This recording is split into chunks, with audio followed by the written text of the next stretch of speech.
மகா சங்கத்தினருக்கும் கருணி பிரதமராக தொடர்வதில் உடன்பாடில்லை, பிரதமர் பதவி கேட்டால் போல் அவருடைய செயற்பாடு இல்லை என்று சீலரட்ன தேரர் விமர்சனத்தை முன்வைக்கின்றார். அவருடைய விமர்சனத்தை நீங்கள் பாருங்கள். திருமணமாகாத பெண்மணி என்ற வகையில் பிரதமர் அரினி அமரசூரிய உங்களுக்கு பிள்ளைகளின் எதிர்கால கனவு மற்றும் எமது நாட்டின் பாரம்பரிய கலாச்சாரம் தொடர்பான எமக்கிருக்கும் வேதனை உமக்கு தெரியாது என ஜனசித்த பெரமுனவின் தலைவர் சீலரத்தின தேரர் தெரிவித்துள்ளார். அக்கட்சி தலைமையகத்தில் நடைபெற்ற செய்தியாளர் மாநாட்டில் உரையாற்றும் போதே அவர் இதனை தெரிவித்துள்ளார். தொடர்ந்து உரையாற்றிய அவர், ஆட்சியில் இருக்கும் அரசாங்கத்திற்கு நாம் கட்டுப்பட்டு நடக்க வேண்டும், ஆனால் எல்லா விடயங்களுக்கும் கட்டுப்பட முடியாமல் எதிர்ப்பை தெரிவிப்பது எமது கடமையாகும். நீங்கள் நாட்டின் கலாச்சாரத்தை மாற்றுவதாக கூறுகிறீர்கள், புதிய கலாச்சாரத்தை உருவாக்குவதாக சொல்கிறீர்கள். ஏன் உங்களுக்கு தெரியாதா? இந்த நாட்டின் பாரம்பரிய கலாச்சாரம் என்று ஒன்றுள்ளது. உங்கள் சிறு பராயத்தில் இது தொடர்பிலான அறிவு உங்களுக்கும் தெரிந்திருக்க வேண்டும். உங்களுக்கு பிள்ளைகள் இல்லை. எனது பிள்ளை எங்கு படிப்பது, தனது கணவர் எப்படி இருக்க வேண்டும் என உங்களுக்கு புரியாது.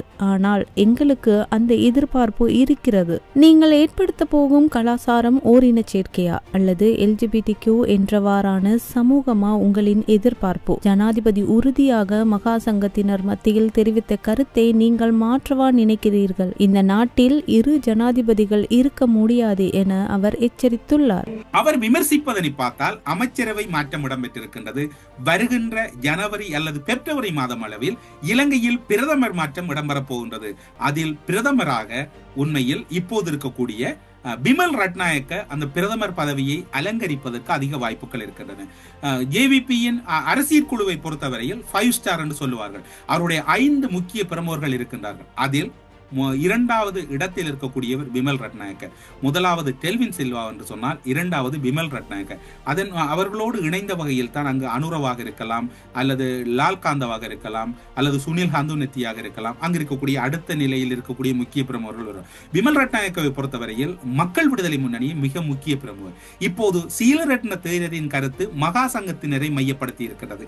எனவே இலங்கையில் இருக்கக்கூடிய மகா சங்கத்தினர் கருணி அவர்கள், அதாவது பிரதமர் கருணி அவர்கள் பிரதமராக தொடர்வதில் தொடர்ச்சியான அழுத்தங்கள் பௌத்த மகா சங்கம், பௌத்த தேரர்கள் மத்தியில் நிலவுமாக இருந்தால் உடனடியாக அனுரகுமார திசாநாயக்க அந்த பதவியை மாற்றியாக வேண்டும். அவ்வாறு மாற்றுகின்ற பட்சத்தில் அந்த மாற்றத்துக்குரிய பிரதமர் பதவிக்குரிய நபராக பிமல் ரட்நாயக்க வருவார். அவரிடமிருந்து சாணக்கியன் கூறியது போன்று அமைச்சு பதவி பறிக்கப்பட்டதா, அல்லது அவருக்கு இப்போது பறிக்கப்பட்டதாகவும் திருப்திப்படுத்த வேண்டியவர்களை திருப்திப்படுத்திய பின்னர் அவருக்குரிய பொறுப்பொன்று, மிகவும் முக்கியமான பொறுப்பொன்றை நோக்கி அனுர நகர்த்த போகிறாரா என்பதுதான் இங்கு இருக்கக்கூடிய வினா.